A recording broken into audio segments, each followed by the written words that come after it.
De başladık. Evet, başlamışız. Merhaba arkadaşlar. Bugün hem Mart soru cevap yapacağız.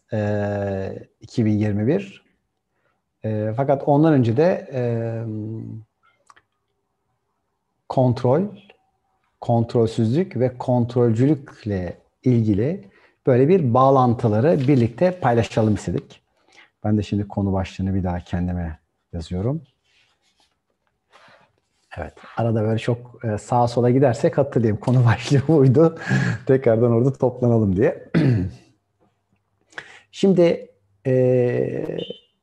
yıllar evvel böyle bir Japon firması bir araba yapmıştı. Çok spor, çok hızlı ve neredeyse işte o zaman çok hızlı bir Avrupa arabası gibi hızlanıyor. Fakat şimdi soruyorsunuz. Tamam yani 300 kilometrelere çıkıyor bu ama diyelim ki kaç metrede duruyor?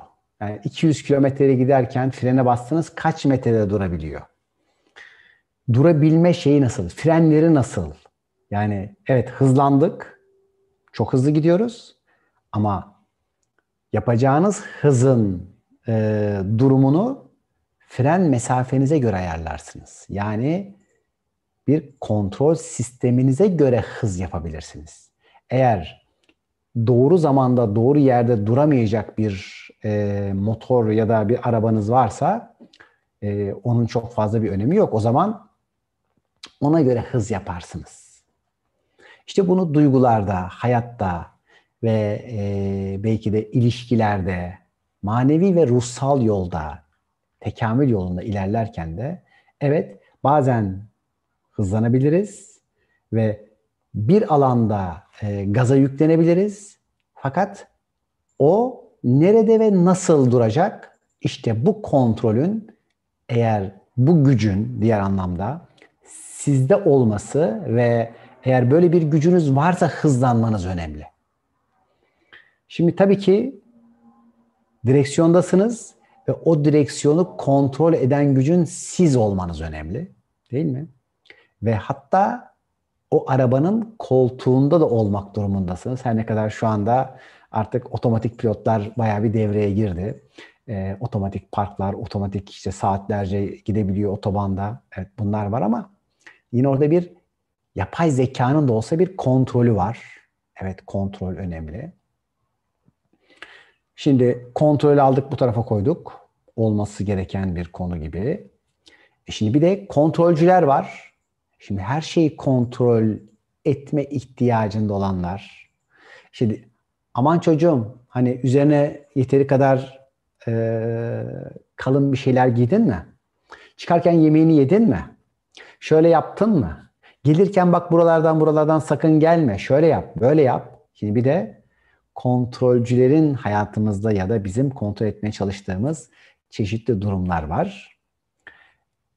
Ve şimdi bir şekilde bu kontrolcülüğün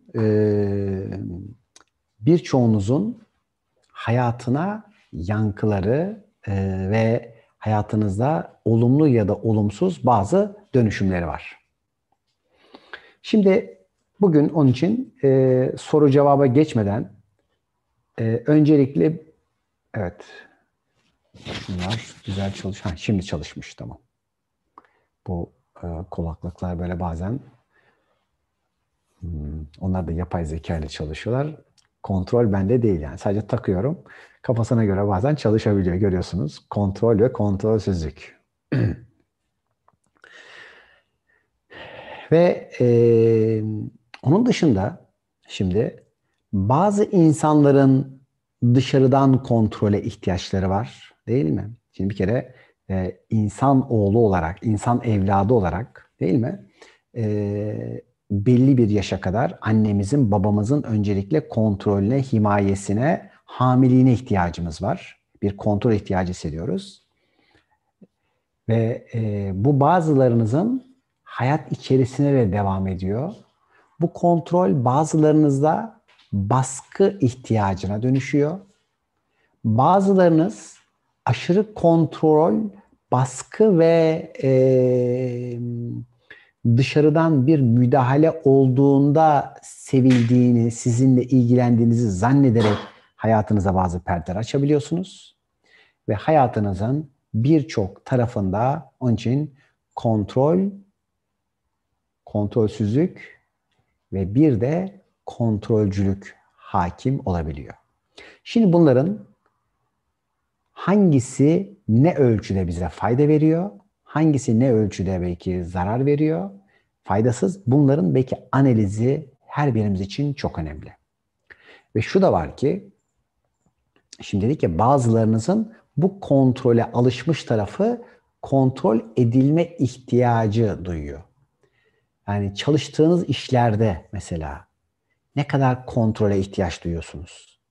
Mesela ben yıllarca bazı işte asistanlarla vesaire kişilerle çalıştıklarımda bazılarının mesela çok iyi bir şekilde görevlerini iyi yaptıklarını, bazılarının ise yani kontrol edilmeden hani bir şeyi eline verilen işi hani yani yayınlamaya herhangi bir şeye kalksanız bayağı sorun ve problem çıkacaklarını gördüm.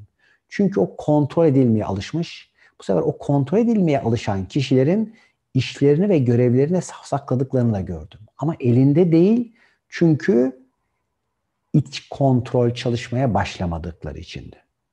Şimdi tabii bunun dışında bir de varlığın neden kontrole ihtiyaç duyduğunu anlamamız çok önemli ki zaten bu ihtiyacı görüp fark ettiğimizde bunun sebeplerini hem ailesel hem varlık hem tekamül olarak neden kaynaklandığını gördüğümüzde ise aslında kontrolü doğru yerde kullanıp ama bir şekilde de kontrolcülüğe olan ihtiyacımızı azaltabilir. Hatta hem kendimizin başkalarına hem de başkalarının bize karşı yaptığı kontrollerden özgür kalabiliriz.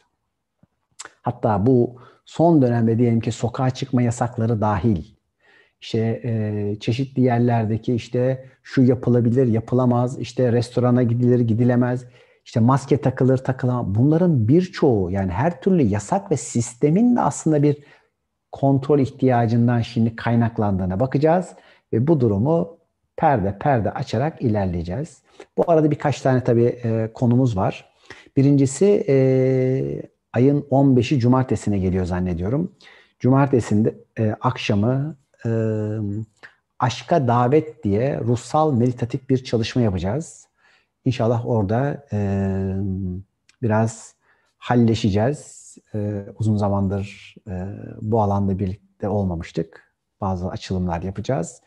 Ondan sonra da ilişkilerimizi iyileştirin diye atölyemiz gelecek herhalde. Ondan sonraki hafta başlayacak o da. O da tabii ki öncelik kadın erkek ilişkileri, karşı cinsle olan ilişkilerimiz, bunların iyileştirilebilmesi ya da eğer bu ilişkilerde sorunlar varsa sebepleri ve kökenlerini anlamak.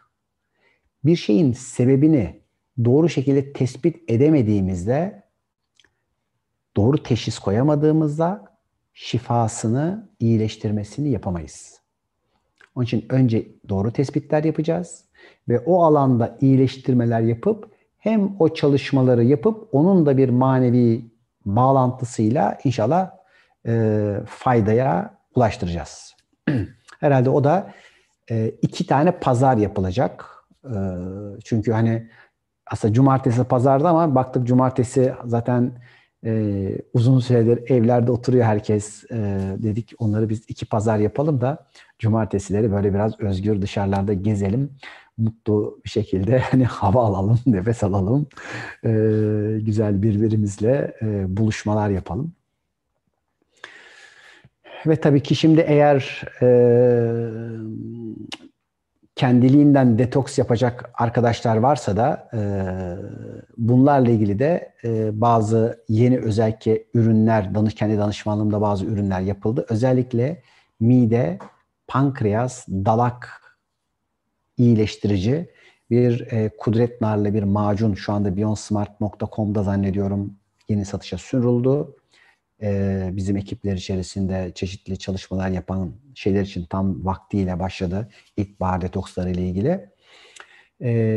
Burada da özellikle güç merkezinin iyileştirmesiyle ilgili gücün kontrol sisteminin iyileştirilmesiyle ilgili fizik bedende yapılabilecek önemli bir çalışmaydı bu. Çünkü şunu gördük ki bir insanın midesiyle ilgili sorunu varsa kontrolle ilgili sorunu var. Kontrolle ilgili sorunu varsa güvensizliği var sistemin sahibine ve güvenmiyorsa da o zaman hayata doğru şekilde köklenememiş, topraklanmayla barışamamış. Onun için bununla ilgili tüm sarılardan kuvvetli bir nanoteknolojik bir bileşke yapıldı. İçinde çok ekstra farklı sistemlerle beraber Ünal Güner danışmanlığında inşallah hepimize fayda verir. Ben şimdiden de böyle birkaç tane yorum duydum. Hele bugün bir tane çok yakın bir arkadaşımdan duydum. Çok da hoşuma gitti. İnşallah hepimize şifa olur. Şimdi dedi ki arkadaşlar, kontrole ihtiyaç neden duyulur? Neden dolayı bir şeyi kontrol etme ihtiyacımız olur? Ya da kontrol gerçekten gerekli midir diye önce soruları soracağız. Bir kere gerçekten gücünüz ne kadar artıyorsa, hızınız ne kadar artıyorsa evet kontrol mekanizmanızın o kadar güçlü olması gerekiyor. Hayda.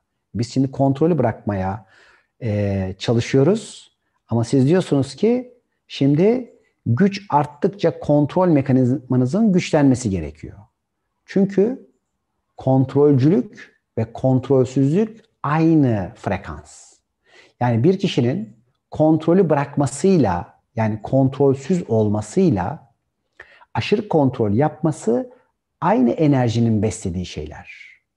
Oysa ki sizin gücü kontrol edebilecek, enerjilere yön verebilecek gücünüzün artmasıyla birlikte, gücü yönlendirebilmenizle birlikte iradenizin, karar yeteneklerinizin çoğalması ve seçimleri doğru şekilde yapabilecek bir kontrol, değil mi? Mesela bir seçim yapmak bir kontrol mekanizması aslında. Yani önce test ettin, bu mu bu mu seçiyorum. Bu kontrolden geçti, bu çürük. Bunu almıyorum. Şimdi bu bir kontrolden sonra meydana geliyor. Demek ki burada bir aklın kullanımı var. Aklı şimdi burada kişi kullanmıyorsa, akletmiyorsa bu sefer kontrolsüzlük başlıyor. Şimdi tabii ki şimdi bu basamakların üzerine başka bir kavramımız var. Yani evet oraya geleceğiz ama şimdi önce bu alt kademeyi görelim. Hani birdenbire 5 basamak çıkmak değil. Çünkü burayı halletmeden şimdi teslimiyet aşaması ağır gelir. Onun için önce kontrolsüzlükten özgürleşeceğiz. Bir insan eğer kendi hayatını yönetemiyor ve kontrol edemiyorsa aslında bu sefer başka insanların hayatlarını kontrol etmeye başlıyor. Kontrolcü anneler, babalar, patronlar aslında kendi varlık ve kendi gelişimlerini yeteri kadar kontrol edemedikleri için başkalarının hayatlarına müdahaleci olurlar. Bakın bilgiyi koyduk. Şimdi kontrolsüzler hatta aşırı kontrolden dolayı kontrolsüz kalanlar, kontrolden çıkanlar aynı kategoridedir. Aşırı kontrol eden, etrafına güvenmeyerek çevresindeki insanları, durumları aşırı kontrol etme ihtiyacında olanların hayatlarında sürekli bir şeyler kontrolden çıkar. Neden? Hani dedik ya, neye odaklanıyorsan, neye konsantre oluyorsan sistem sana oradan meyveler veriyor. Sen eğer diyelim ki aşırı dengeye odaklanıyorsan dengesizlik, aşırı kontrole odaklanıyorsan da kontrolsüzlük meydana gelir. Çünkü o alana o kadar odaklanmanın sebebinde ya da perde arkasında senin kontrolü yitireceğinin endişesi vardır. Ya şöyle olur ya böyle olur vardır. Öyleyse burada kontrol etme ihtiyacının arkasında sistemin ya da bir olanın, Allah'ın yarattığı düzenin yeteri kadar güvenli olmadığına bir inancın vardır. Bu hayatın, zeminin, ayağını bastığın zeminin her an bir şeyler olabilir ve bu olabildiğinde de sana zarar verebilir diye bir korkun vardır. Şimdi öyleyse yeteri kadar topraklanmadın, toprakla yeteri kadar temasın yok ve bu temassızlık da seni herhangi bir olaya, duruma yeteri kadar kökleyemediği için aşırı kontrollerle köklenmeye çalışıyorsundur. Şimdi tabii bu konuda etrafınızda mesela bir sürü insanlar vardır. Yani bazen diyelim ki doktorlar, bazen öğretmenler, bazen çeşitli meslek erbapları değil mi? Şimdi yani görevlerine asla titiz davranırken evet doğru dürüst, düzgün bir şekilde kontrollerini yaparlar. Fakat bu kontrol bazen kontrolsüz bir gelişmeyle kontrolcülüğe dönüşür. İşte bu hassas noktada oraya yerleşen duygu endişedir. Yani tabii ki diyelim ki bir polis memuru ya da bir güvenlik görevlisi içeriye girenin hani üzerine bir şey var mı yok mu diye bir kontrol etmesi ve görevini tam ve hakkıyla yapması doğru ve düzgün bir davranıştır. Ama her an bir şey olabilecek halini içeride o korku ve endişesini taşıdığındaysa hata yapma potansiyeli yüksek olacak ve içeriye diyelim ki olumsuz bir insanı alma durumunda olacaktır. Şimdi sizler de öyleyse diyelim ki bir kayıktasınız.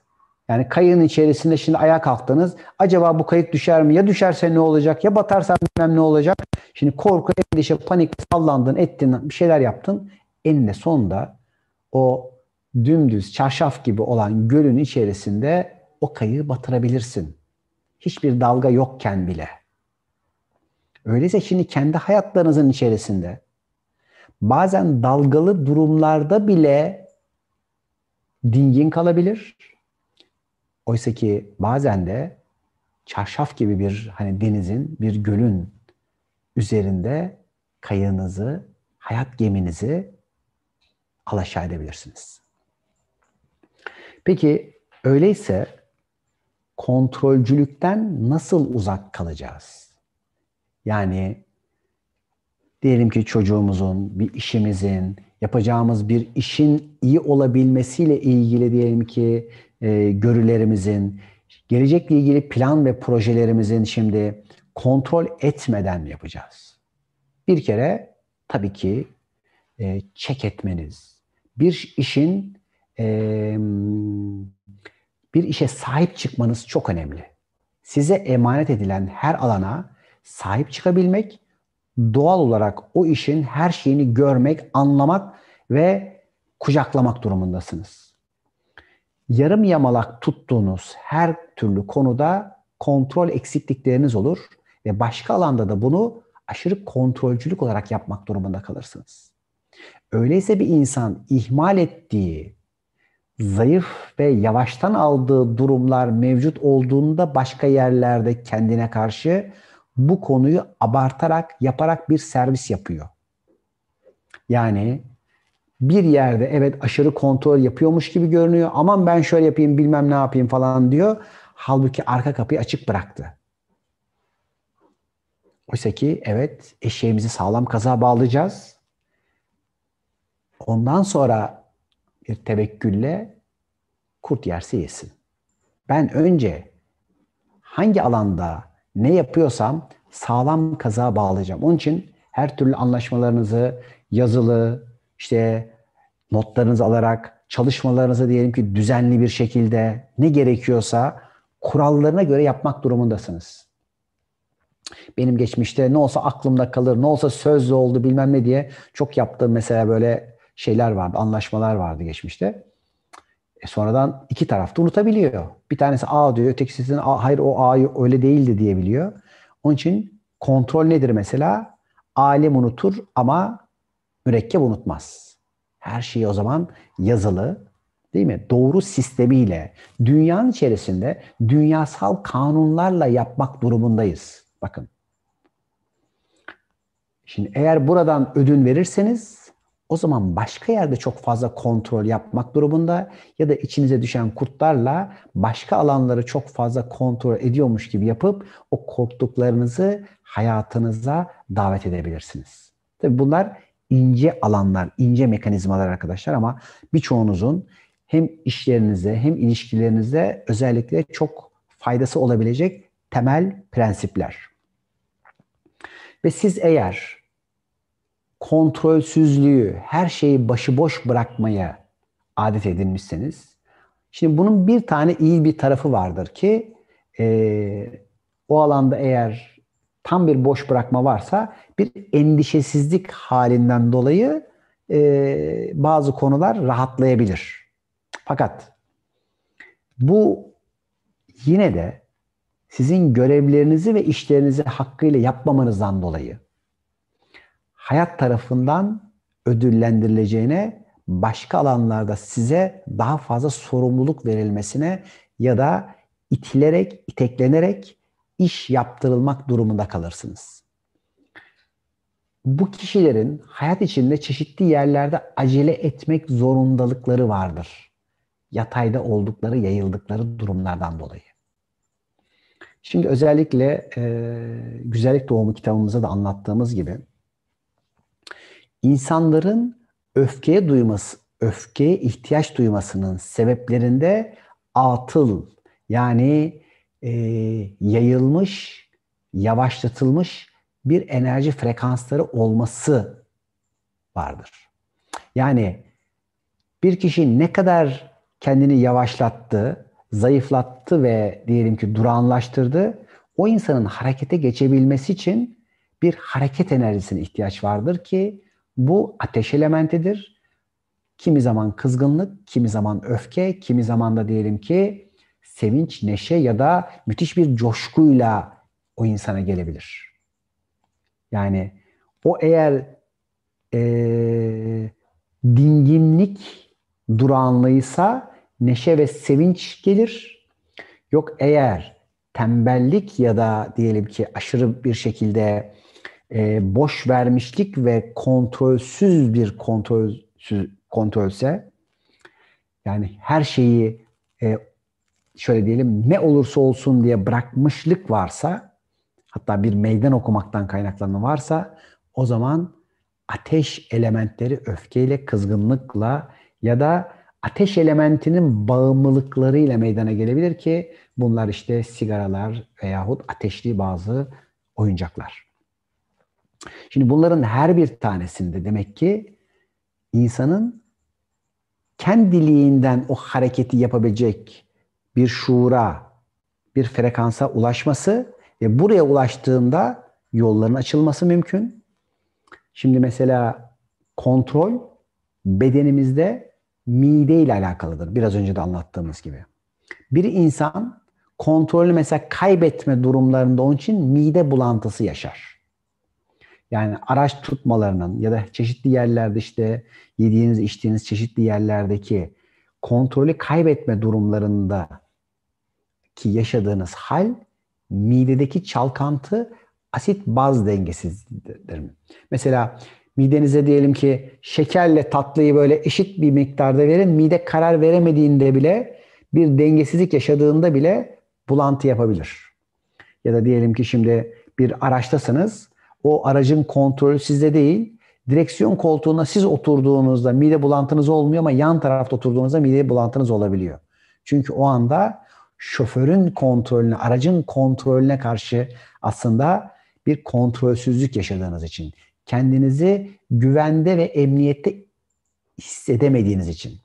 Öyleyse kontrolcüler kendini bu dünyada yeteri kadar güvende hissedemedikleri için aşırı kontrolcü, kontrolsüzlerse başı boş bıraktıkları için. Fakat dedik ya bunların aslında çalışılarak, geliştirilerek üst makamlara çıkartılması mümkündür ki bunu şöyle düşünün. Eğer siz hani işinizi sağlam yaptınız, planlarınızı, projelerinizi sağlam temellere, bilgiye ve matematiğe dayandırdınız. Aklınızı iyi kullandınız. Bakın. Onun için akıl çok önemli bir güç Ve aklını bir insan ne kadar iyi kullanabiliyorsa şuurunu o kadar iyi açabiliyor ve şuurunu ne kadar açabiliyorsa da ruhsal bağlantısı o kadar geniş bir yelpazeye gidiyor. Onun için sürekli söylediğimiz şöyle bir şey var. Maneviyat ve ruhsallık uçmak değil, şuur açıklığıdır. Yani sizin şuurunuz ne kadar açık, bilgileri ne kadar birbirine bağlayarak, bakın, farkındalık ve idraklerinizi arttırıyorsanız siz o kadar tekamül etmişsiniz. Ne kadar uçuyor, kaçıyor, bilmem ne yapıyor ama aklını o kadar az kullanıyorsa o kadar aşağıdasınız. Ve yine şunu hatırlatıyoruz ki ruhsal herhangi bir yeteneğin gelişmiş olması dahi bir tekamül değil ama şuurlu olmanız bir tekamüldür. Onun için idrak hızlarınızı arttırabilmeniz ve hayata güvenerek, çünkü enerjinizi siz eğer tamamen kontrole harcadınız, bir şeyi sımsıkı tutmaya harcadınız, ben bunu tutacağım, edeceğim, kontrol etmeye çalışacağım. Bütün güç buraya aktı. Sen bu sefer başka alanlara gücün kalmadı. Onun için gücünüzü öncelikle bağlantı kurduğunuz alanların birbiriyle olan bağ kurmasına ve bu bağ alanlarının her bir tanesinde idrak ışıklarını ve fenerlerini yaktıkça diğer alanları aydınlatıp hayatın içerisinde bilinmez diye görülen kavramları keşfederek karanlıkları aydınlatıp bir şuur açıklığına, yani bir aydınlanmaya gidebilmenizin adı tekamüldür. Oysa ki kontrol sizi de kontrol eden ve ayaklarınıza bağ olan bir prangadır. Peki şimdi dedik kontrole ihtiyacımız var. Kontrolsüzlükten ve kontrolcülükten uzak olma ihtiyacımız var. Bunun için hayata, emeğimize, bilgimize, aklımıza güvene ihtiyacımız var. Ve bize bunları verene, bu sistemi var edene güvene ihtiyacımız var. O zaman hayatın prensiplerini ne kadar biliyorsak ve ne kadar fark ediyorsak kendimizi o kadar güvende hissedeceğiz. Ve ne kadar güvendeysek de o kadar güvenli ilerleyeceğiz. Şimdi hatırlarsanız birçok insanın temel korkusunun ölüm korkusu olduğundan bahsetmiştik. Ve ölümle doğumu ne kadar anlayıp, ne kadar birbirleriyle barıştırıp bu mekanizmaları fark edebiliyorsak aslında ölüm korkusundan özgürleşebiliyoruz. Ölüm korkusundan özgürleşebilmek sizlere cesaret verecek. Ama bu cesaret şimdi her bir kişinin ihtiyacına göre verilecek. Şimdi kişi eğer gerçekten hayatı sevdiyse ölüm korkusundan özgürleşmeye kapı açabilir. Hayatı yeteri kadar sevmeyen, hayatın değerini bilmeyen için ölüm korkusu ona yapışır. Çünkü o kişinin ölüm korkusuna ihtiyacı vardır. Hayat ile doğru bağ kuramayan, hayatı sevemeyen, aman hemen intihar edeyim de gideyim, bu dünyanın nesi var ama ölsek de gitsek, işte şikayet edenin ölüm korkusundan özgürleşmesi mümkün değil. Neden? Çünkü onun hayatı sevme ihtiyacı var. Öyleyse bir insan hayatı ne kadar seviyorsa o kadar korkulardan gerçekten arınabiliyor. Ölüm korkusundan arınabiliyor. Hayatta ne kadar doğru bağlar kurup ona verilenlerin, ona sunulan hediyelerin ne kadar kıymetini bilebiliyorsa o kadar sahip çıkabiliyor. Ne kadar sahip çıkabiliyorsa o kadar sahiplenmekten uzak durabiliyor. Ve bu da ona bu sefer güven hediyesini veriyor. Onun için her birimizin güvene ihtiyacı var ki kontrolcülükten özgürleşelim. Yani ölmemeye çalışmaya gerek yok. Zaten istesen de ölemezsin. Ya olur mu şöyle yaparım, böyle yaparım bilmem ne değil bakın. Sistemin bir sürü farklı mekanizmaları var. Talep edebilirsin. Talebi kabul olursa olur. Hiç kimsenin tabii talep etmeden başına bir şey gelemeyeceğini söylüyoruz. Kararı tabii ki sen vereceksin. Ama sadece zihninin şeyle değil, varlığının kararıyla. Ve şu var ki her birimiz bu sisteme, sistemin varoluş sebeplerine ne kadar güvenebiliyorsak her şeyin aslında tam da yerinde olduğunu görürüz. Geçmiş mutasavvıfların, erenlerin, bir sürü dünyanın birçok yerindeki rahiplerin, değil mi? Peygamberlerin her bir tanesinin aslında ne kadar hayatlarına teslimiyette olduklarını görürüz. İşte bu teslimiyete onları götüren şey sisteme olan güvendir. Hatta bazı mesellerde onların güvenmediklerinde, korktuklarında, kaçtıklarında değil mi? Bazı böyle hikayeler tarzında anlatılan durumlarda her birimiz için yeni bir bilgi çıksın diye oralarda ne kadar zorlandıklarını ve eziyet çektiklerini de okursunuz ve dinlersiniz. Yani korku ve endişeyle herhangi birisi kontrolcülük yapıyorsa kontrolden çıkan olaylarla buluşacağı çünkü kader imzalanmıştır. Onun için dikkat edin. Mesleki yerlerinde, sistemlerinde kontrolcülük yapanlar, şimdi eskiden bu şimdi hani elektrik kontrol kalemine e, murakabe kalemi derlerdi. Yani kontrol demek murakabe edebilmek Osmanlıca'da. Şimdi bunu hayatın içerisinde faydaya çeviren yani gücü doğru oranlarda doğru yere akıtmada kontrolde kullananlar kontrolcükten fayda elde edecekler. Güvenmedikleri için kontrolcü olanlar ise o kontrol sisteminden zarar göreceklerdir. Bakın. Şimdi ikisi de kontrol ki mesela dünyada kültür mühendislerinin mesela insanları yönetirken yaptığı en önemli şeylerden bir tanesi bir şeyi gösterir. Şimdi bakın dikkat ederseniz biz 3 ayrı maddeyi gösteriyoruz. İşte o bir tane şeyi gösterir. Aman kontrol çok kötü bir şey. Ya da kontrol çok iyi bir şey. Hayır. Bunları tanımlarını iyi yapıp hayatlarınızda onun için doğru şekilde gördüğünüze istifade edebilirsiniz. Öfke çok kötü bir şeydir. Öfkeden kurtulun. Hayır. Her bir olumsuz zannettiğiniz şeyin bir faydası vardır. O faydayı alıp faydalanın. Fakat yerine daha az zararları koya koya faydalıya doğru da gidebilirsiniz. Ama şu anda mevcut durumdaki aşırı kontrolcü olan bir insanın kontrol etmediği hayatındaki çeşitli olay ve durumlardan dolayı kontrolcülüğe ihtiyacı vardır. Kendinizi ve karşınızdakini de yargılamaktan uzak durun. Bakın. Ne kadar her şey tam yerli yerinde bunu anlayacağız. Şimdi birazdan sorulara geçeceğim. Bu konuyu toparlayalım. Toparlayacak olursak. Demek ki evet, önce gücün kontrolü bende.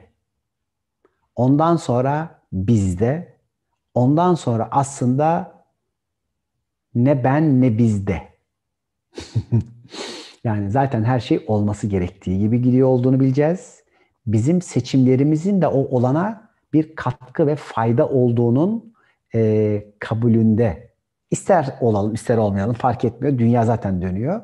Ama bunun ne kadar kabulünde ve idrakindeysek de bu sefer o akışa olan uyum bizi zaten her şeyin ne kadar güzel ve mükemmel olduğunun bilgisiyle bir kabule götürüyor.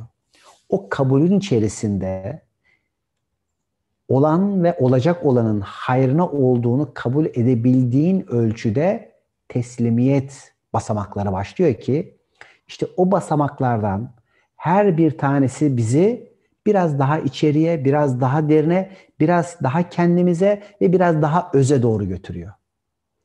Bu dünyada hatırlayalım ki iki tip insanın olduğundan bahsetmiştir. Özüyle buluşanlar ve buluşamayanlar.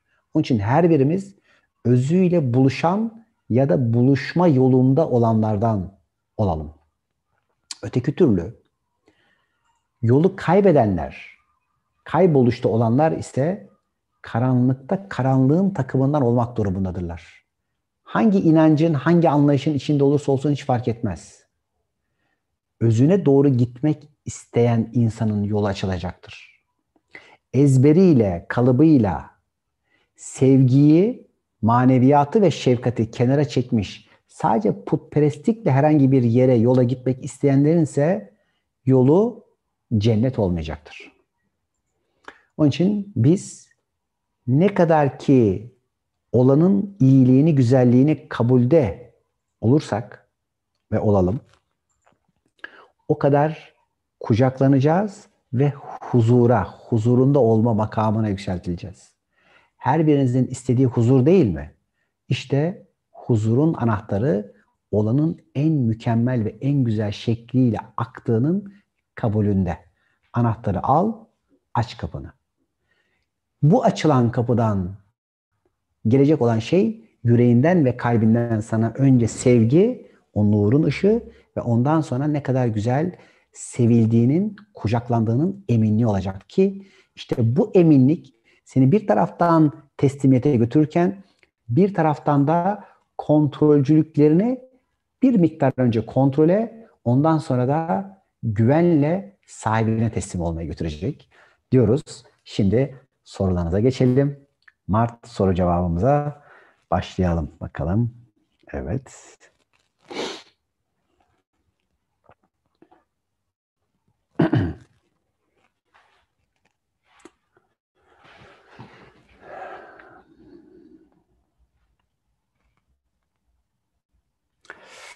Diyor ki ben güvenip sevmiştim ama seçmesine boşluğa kim zaten. Şöyle. Şimdi arkadaşlar geçmişte bazı seçimler yaptınız ve seçimlerinizin de karşılığında bazen olumsuz durumlarla buluştunuz.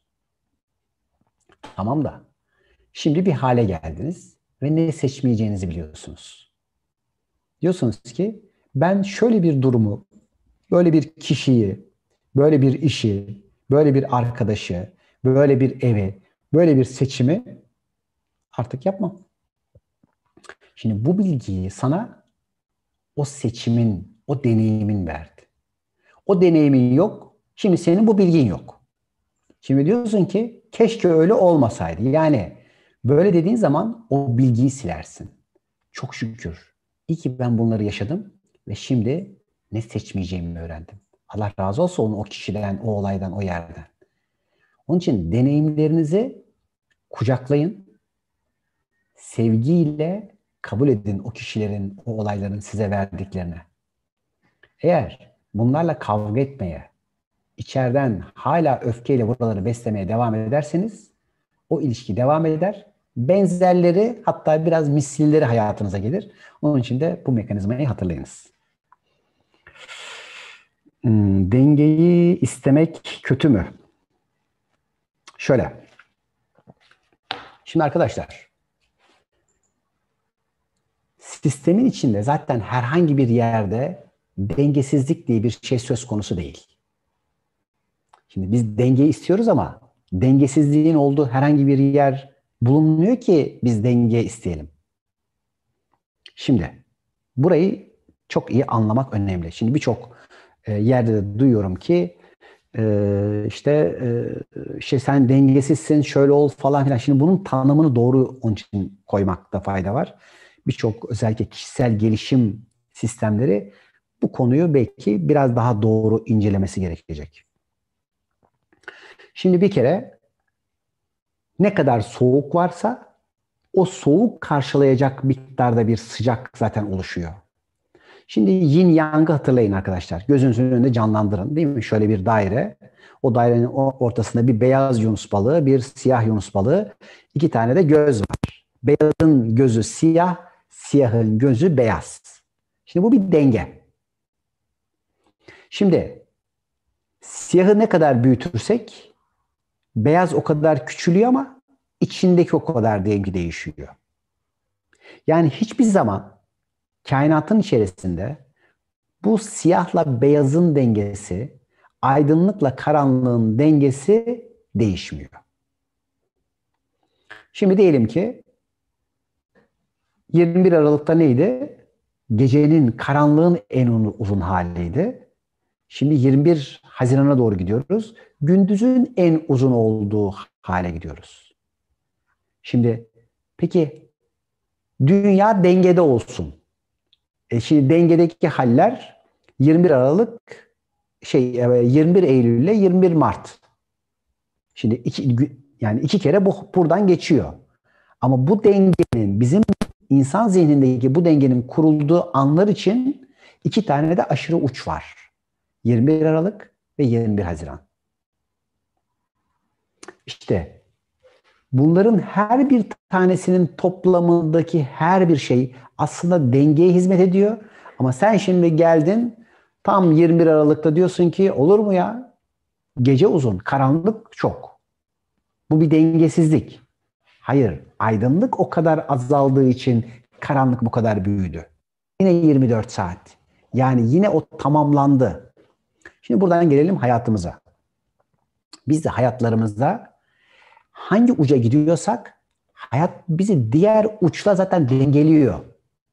Yani sen şimdi diyelim ki aşırı kontrolcü bir insansın.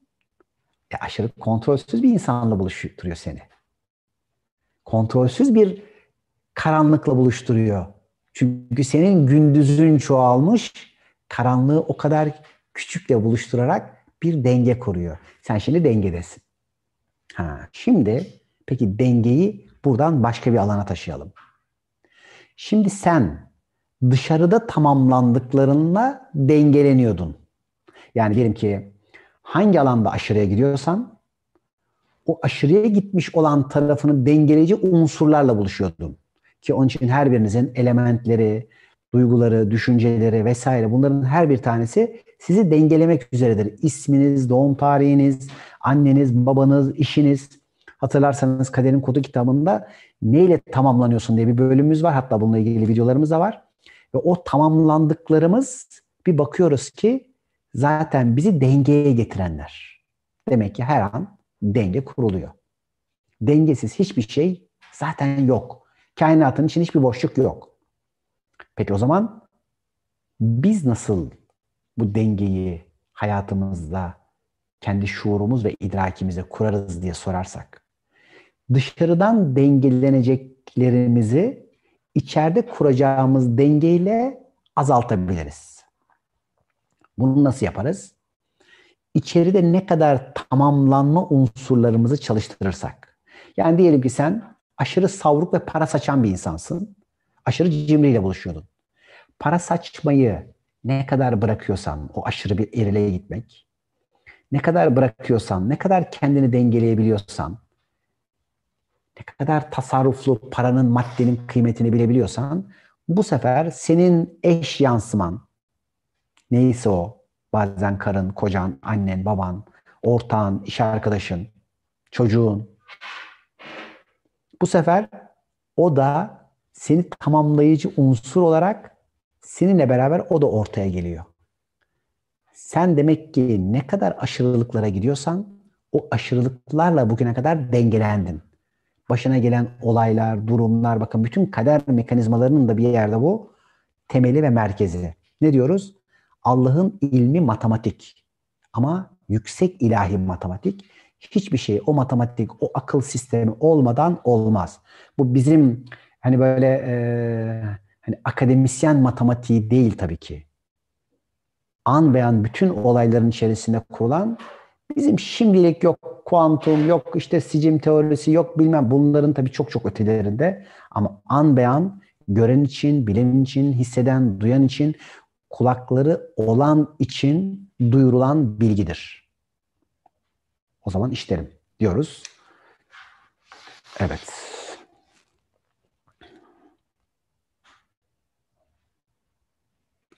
Kendi karanlığımızda kontrolü başkası almak istiyor.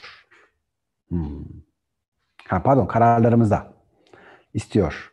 Hemen hangi her şeyde ve derin gibi. Şimdi eğer kararlarınızda kontrolü başkası alıyorsa orada bir boşluk vardı bugüne kadar. Şimdi kainatın içerisinde aynı o tamamlanma yasasında olduğu gibi herhangi bir boşluk varsa sistem orayı dolduruyor. Şimdi diyelim ki 200 sene evvel, 200-300 yıl öncesine kadar Osmanlı değil mi bir dünya hakimiyeti vardı. Şimdi Akdeniz'e Amerika gemisi girdiği zaman Osmanlı'ya haraç ödüyordu. Bakın çok uzun zaman değil 1800'lerde yani. Şimdi düşünebiliyor musunuz? Yani Amerika Akdeniz'e giriyorum. Ey Türkiye hani yani benden ne istiyorsun? Sana ne haraç vereyim dediğini düşünün. Şu anda çok şey garip geliyor. Ama çok yakın bir zaman evvel böyleydi. Bir liderlik, bir şey sistemi açısından bakarsak. Şimdi Osmanlı geri çekildi diyelim ki ya da yıkıldı, Türkiye Cumhuriyeti kuruldu. Şimdi bunu orada yapan yok mu? Yine var. Dünya denizlerinin şimdi kontrolü de bir gücün elinde. Hava trafiğinin kontrolü bir gücün elinde bakın. Yani güç hep var. Kontrol edenler değişmiş. Şimdi o zaman kontrol edilme ihtiyacı olmasa kontrol eden olur mu? Ya da kendi gücünü almayan, kendi gücünü kullanmayanlar olmasa, gücü fazladan kullananlar ya da başkalarına baskı yapanlar olur mu? Hayır. Demek ki verilen ve sunulan güçleri doğru kullanamadığında kişiler başkalarının oyuncağı, kulu, kullandığı ya da kontrol ettiği insanlar haline, varlıklar, devletler haline dönüşüyor. Değil mi? Yani öyleyse biz kendimiz birey olarak kendi hayatımızı ve kendi varlığımızın kıymetini bilerek, kendi hayatımızın ne kadar yöneticisi olabiliyorsak, kendi kararlarımızla, kendi aldığımız kararlar ile, kendi faydamıza ve kendi hayrımıza, herhangi bir dış tesirin, dış uyarının güdümünde ve yönetiminde olmaktan uzak durarak, kendi şuur ve irademizle kendi hayrımıza, kendi seçimlerimizi yapacak hale geldiysek, işte o zaman dışarıdan herhangi bir güç dizginleri ele alamıyor. Öyleyse biz kendi gücümüzü harekete geçirip kendi gücümüzü kabul edeceğiz. Dikkat ederseniz mesela son belki de bir 50 yıldır Türkiye üzerinde mesela yapılan en önemli şeylerden bir tanesi yani sen yeteneksizsin, sen yapamazsın, sen başaramazsın, sen hiçbir şeysin. Peki bugüne kadar nasıl yapmış bunu? Yani ve geçmişte yapılan her şeyi unutturarak yani müthiş bir kültürden, müthiş bir tıbbiyeden geliyoruz. Yani sanki insanlar kendilerini yani son işte 50-100 yıldır iyileştirebiliyorlar. Ya bu kadar 1000 yıldır insanlar nasıl sağlıklı olabildiler? Eğer bizim geçmişimizdeki diyelim ki bir sürü alim, ulema zayıftı da neden 19. 20. yüzyıla kadar onların kitaplarını tıp kitabı olarak ya da önemli danışmanlık olarak bütün Batı okudu. Buralarda dikkat ederseniz güçsüz, zayıf ve kendini aşağı görme komplekslere sevk edildi. Onun için oradaki bu inanç kalıbı zaman içerisinde tabii ki gerçekleşebiliyor. Oysa ki yani bu şu demek de değil. O zaman vatan, millet, Sakarya şöyle yaparız, asarız ki. Bu değil tabii ki. Aynı o kontrolcülük ve kontrolsüzlükte olduğu gibi. Bunun karşılığı bu değil. Sadece gücünün farkında ol. Her insana sunulan güç sende de var. Sen herhangi bir kimseden daha aşağı değilsin ki daha yukarıda da olmadığın gibi. Sadece verilen aklı kullanabilecek cesaretin var mı? Bakın. Kullanmaya o akıl gider. Verilen gücü kullanmadığında güç saklanır, kaybolur. Verilen emanet geri alınır. Onun için onun verdiği emaneti doğru yerde, doğru şekilde önce kendi varlığımızın gelişimi ve ondan sonra da bütünün hayrı için kullanan olma niyetinde olalım. Niyet eden niyetiyle buluşur diyoruz. Şimdi sorularımıza devam edelim.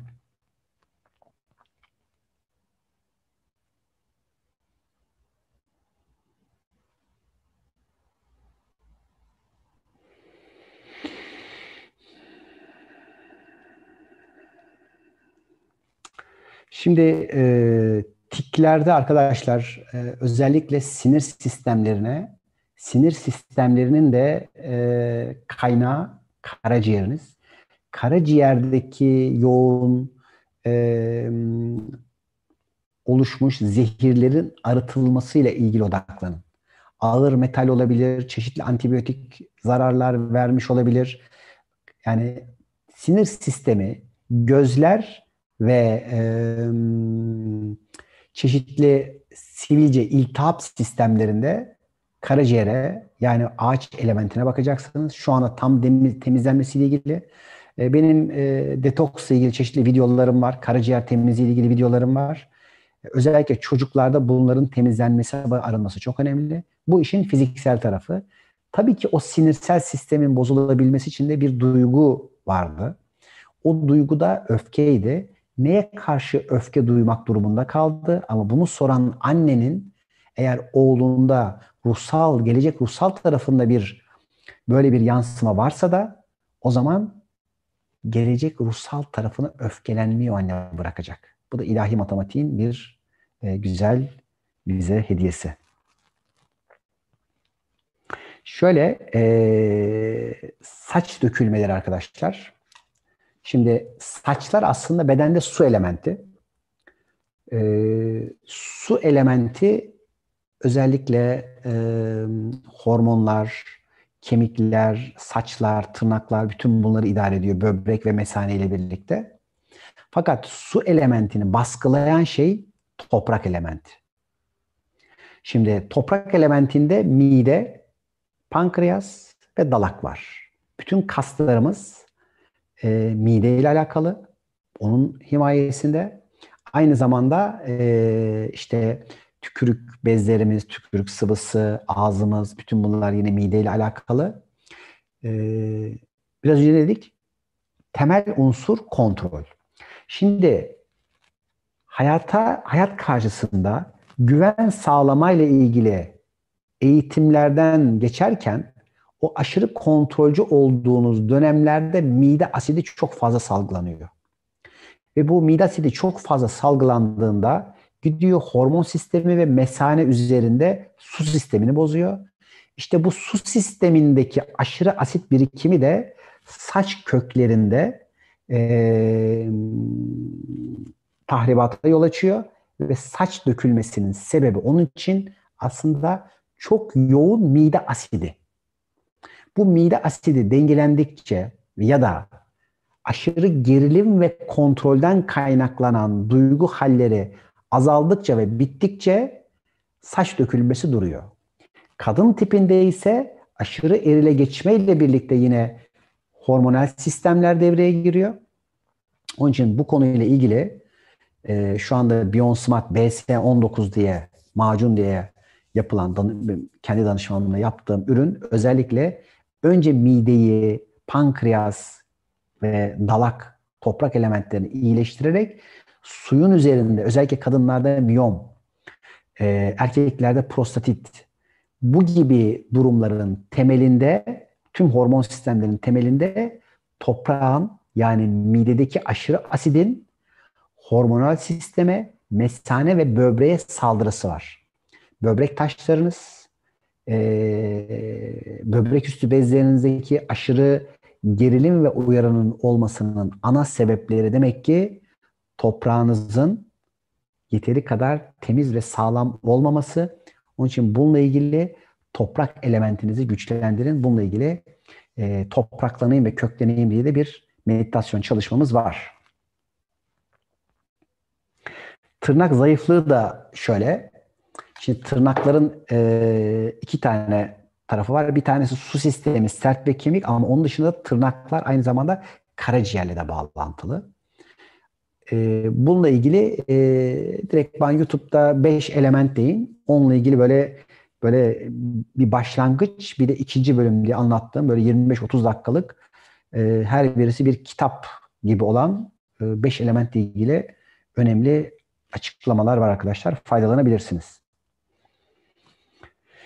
Bilinçaltımıza kanca atmaya çalışan insanlardan nasıl korunuruz? Kendimizi kontrol etmek ve çözüm. Şimdi arkadaşlar, her ne kadar bilinçaltına ben şuur altı diyorum.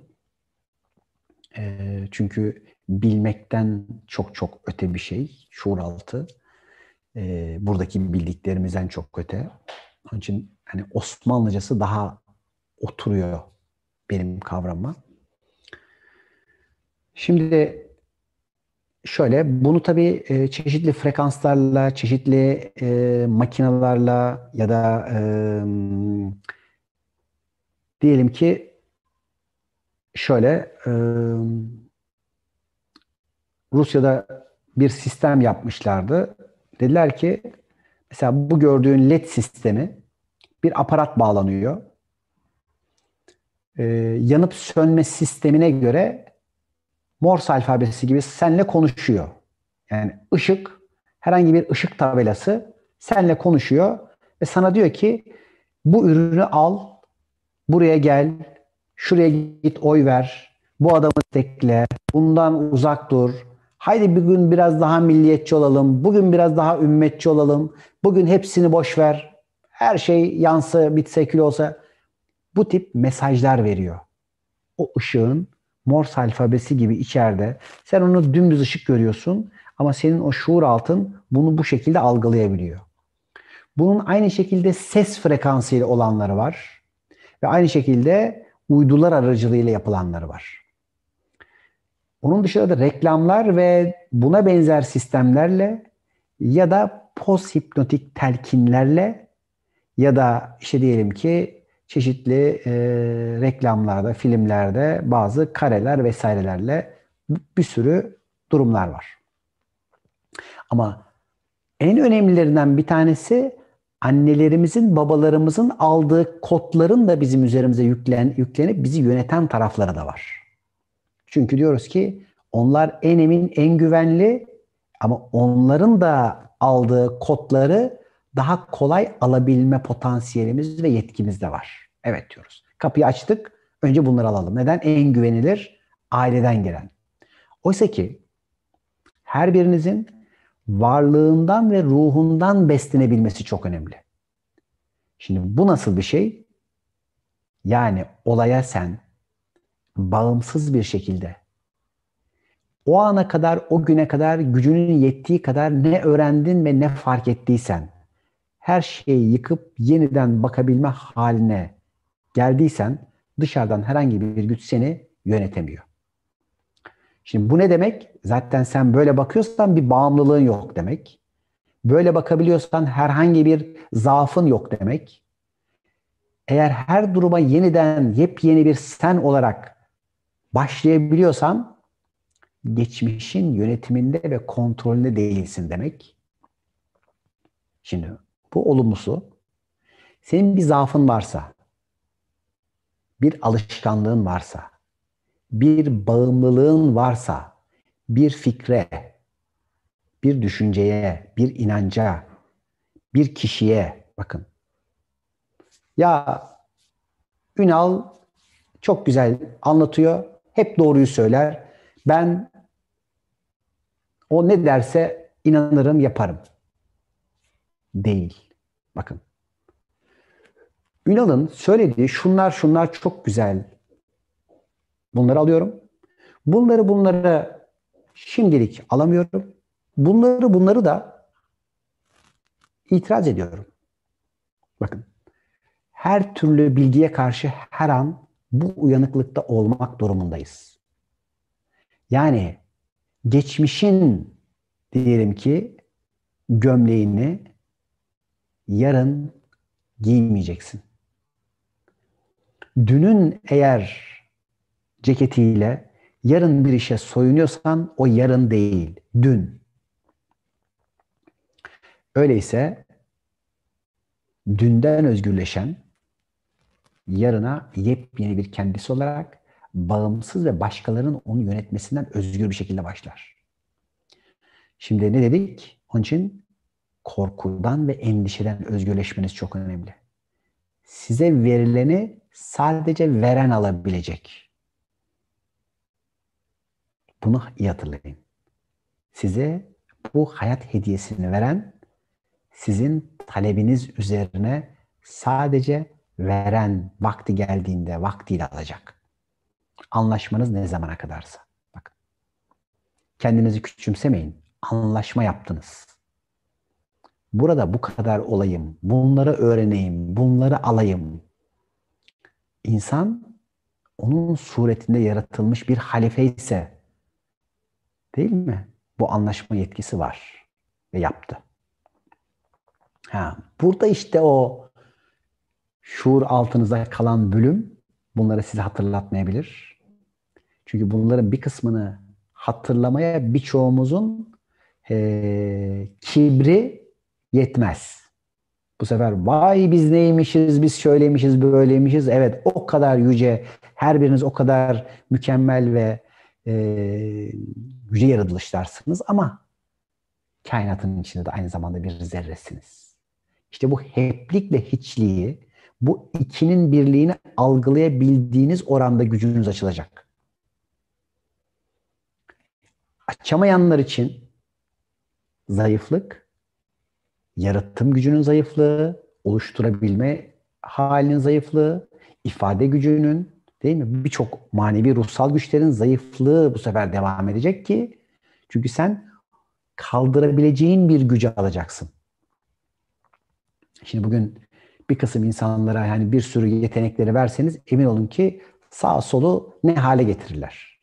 Ki bugün dünyayı kurgulayan, çeşitli hani parayı kurgulayan insanlar da onun için teknolojiyi belli yerlerde kontrol ediyorlar. Yani hepinize şimdi uçan dronlar dağıtılsa, şimdi her birimizin evlerinin etrafında şimdi böyle eskiden yani şahinlerde böyle müziği açıp da böyle bangır bangır gezen insanlar vardı. Şimdi artık kalmadı bilmiyorum İstanbul'da. Şimdi düşünsenize dronlarla gelmiş böyle kapınızın önünde basmış arabeski bilmem neyi. İşte onun için şu sıra bir kontrolden geçiriliyor. Güç kontrol edebileceği bir sistem ortaya geldiğinde bazı şeyleri sunabilmek için bunlar yapıyor. Tabii ki yöntemi tartışılır. Ama olan da gücün kontrolü. Dünyadaki bütün şey hani insanlar zannediyor ki para için yapıyorlar, işte sınır için yapıyorlar. Bunda hiçbir tanesinin önemi yok. Gücün kontrolü önemli. Yani o gücü kim kontrol edecek? İş sadece onun için sadece yiyeceği, gıdayı kontrol etmek değil, insanları yönetmek, kontrol etmek değil. Herhangi bir inancı kontrol etmek değil. Bunların her bir tanesi gücün kontrolü için. Öyleyse her birinize kendi gücünüzü doğru şekilde yönlendiren olmak durumundasınız. Nerede kibrinizin frenine basacaksınız? Nerede nefsiniz evet bu alanım diyeceksiniz. Onun için bunları bilmek durumundayız. Saat 10'u geçmiş ama biraz daha cevaplayalım. İçimdeki ses kendi merkezime bak. Bir nokta dedim. Bunun etrafında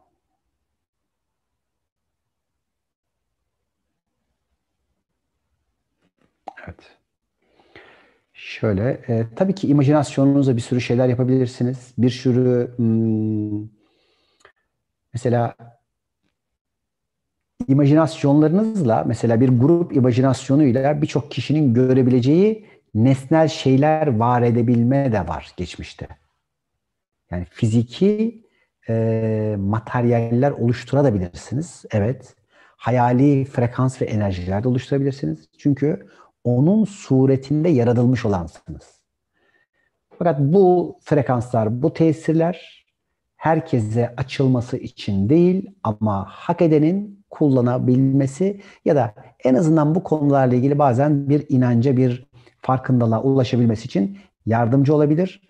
Onun dışında bu tip mucizelerin saçılacağı değil, saklanacağı bir çağdayız. Yani insanlara hani bak suyun üzerine yürüyor, bilmem ne yapıyor, onlara şüpheyle bakın.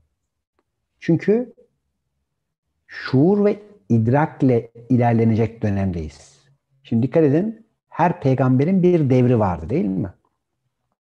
Yani özellikle büyücülüğün en yoğun olduğu dönemde Hazreti Musa en yüksek büyücü olarak, şifacılığın en yüksek olduğu dönem içerisinde en iyi şifacı olarak Hazreti İsa ve şairlerin en iyi şekilde olduğu yerde en şairane, en mükemmel belki şiirlerle, ama şiir demeyelim tabii ki ona, ama o akışı aktaran peygamberler gelmişti. Onun için bu dönemler hani fiziksel değil, ruhsal, içsel dönüşüm mucizelerinizi gerçekleştireceğiniz dönemler. Dışarıdan kimsenin şöyle böyle demesi önemli değil. Siz içeriden kendinizi görmeniz, fark etmeniz, kendinizi onaylamanız çok önemli. Onun için kendinizden kendinize giden yolda kapılarınızı açın ve o açılan kapılardan da açıldığında huzurunda olmada buluşun. Ölümle neden sürekli yüzleşiyorum demiş. Şöyle, zaten şu andaki ifadende bile hala yüzleşme ihtiyacın devam ediyor. Bugüne kadar niye ölümle yüzleştim? Sürekli devam etme ihtiyacında. Yani sana ölümü gösteriyorlar ki hayatın kıymetini bil, cennet. Bu hayat çok tatlı ve lezzetli ve kıymetli bir armağan. Önce hayatımızın kıymetini bileceğiz. Kul hakkımızı iyi savunacağız. Hakkını vereceğiz. Kendi kul hakkını veren gidip de başka bir kulun hakkını yiyemez. Kendi kul hakkını yiyen de alışkanlık yapar, gider başka kul haklarını yer. Bir prensip ve mekanizma bu da.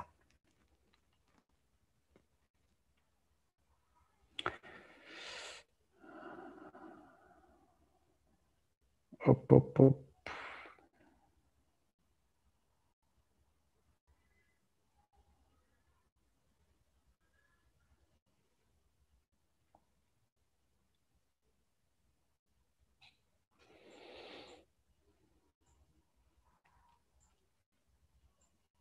Şimdi insan varlıksal olarak geliştikçe seçim hakları artıyor. Şimdi bu dünyada da değil mi? Mesela şimdi e, bazen hani paran kadar bir seçim yapıyorsun.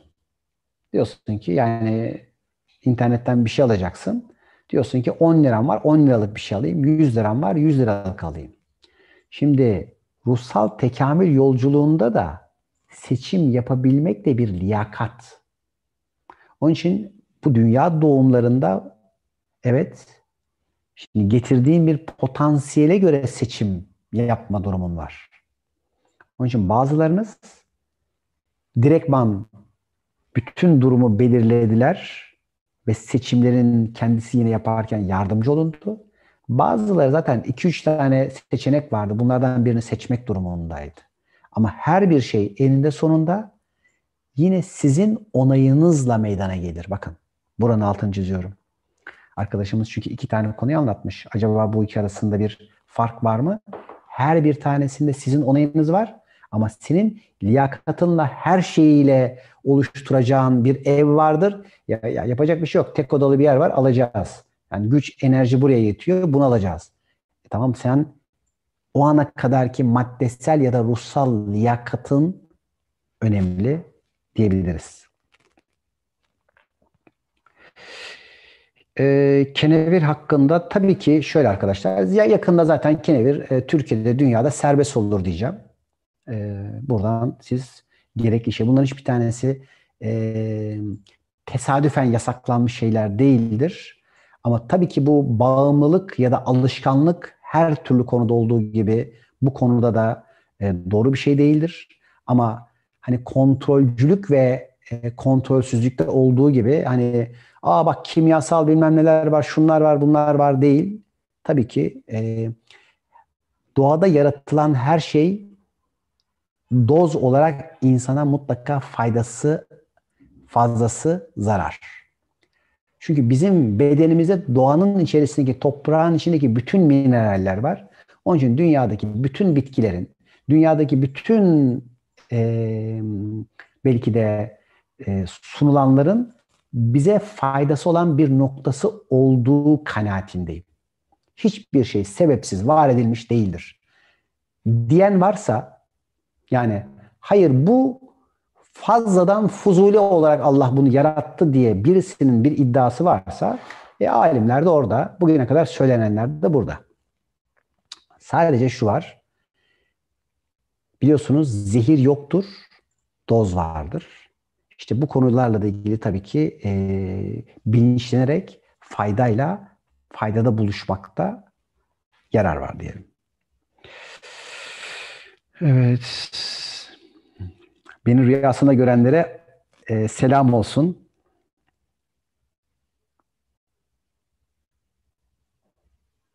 Evet, güzelmiş. Uçuyor sonra gene evet.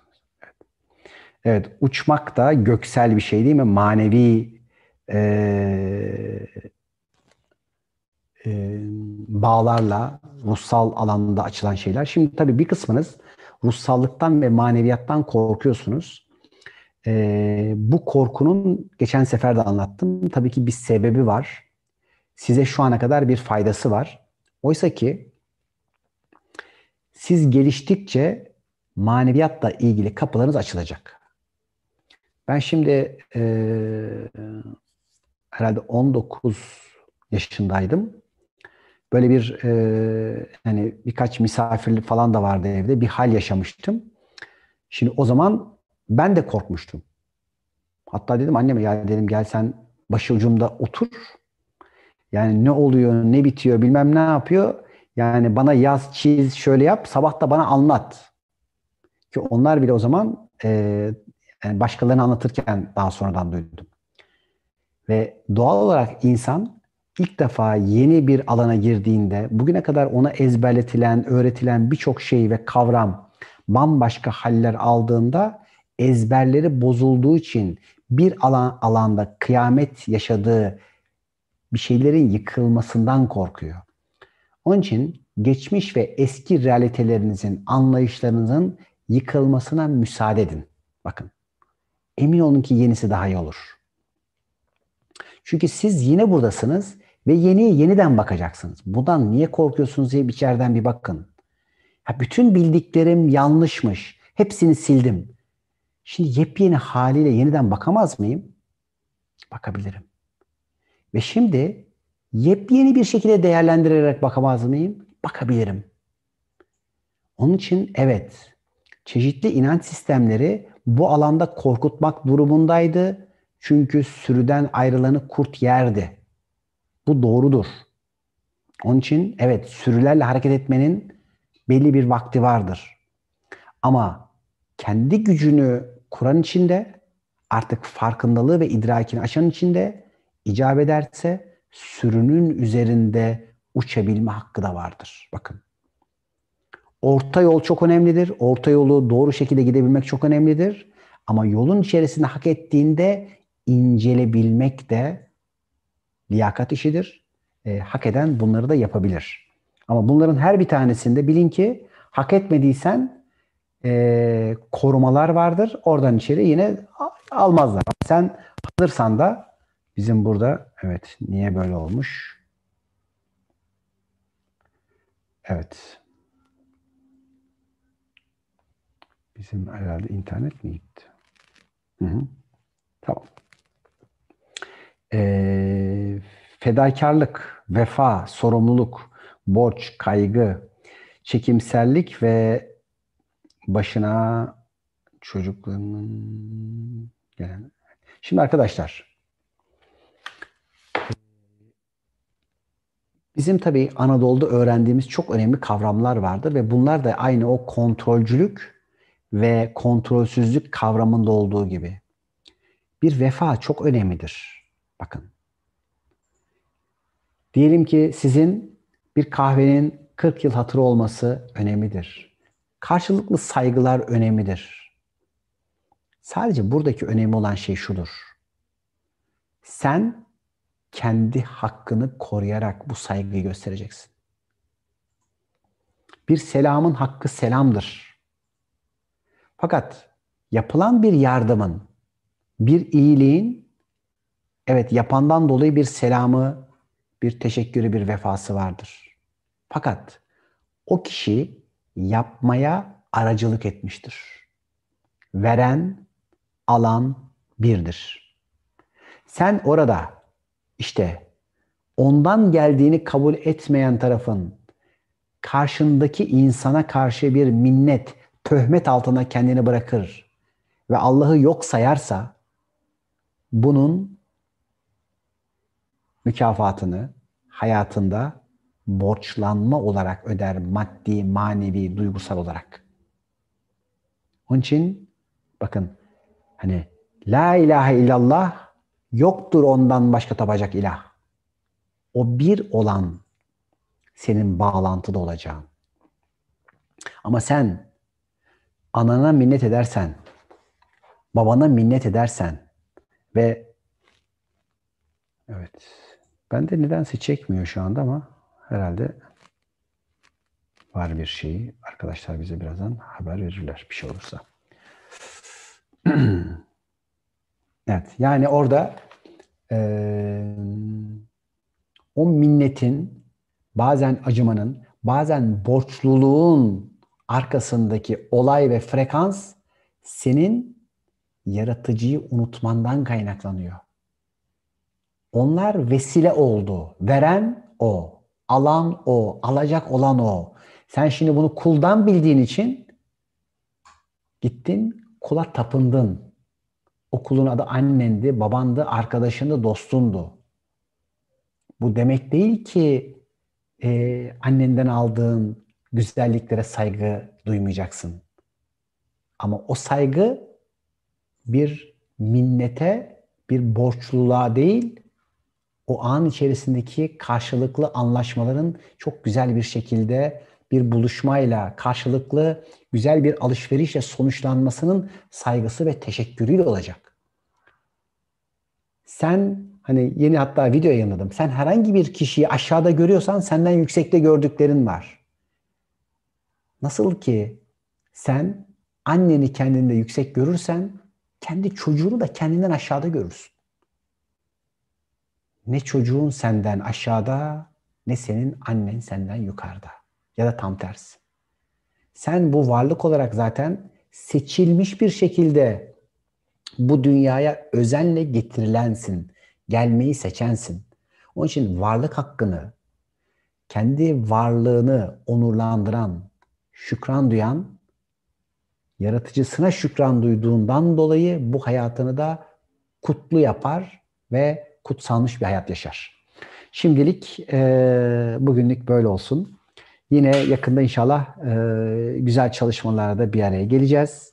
Sevgilerimle hoşça kalın diyorum.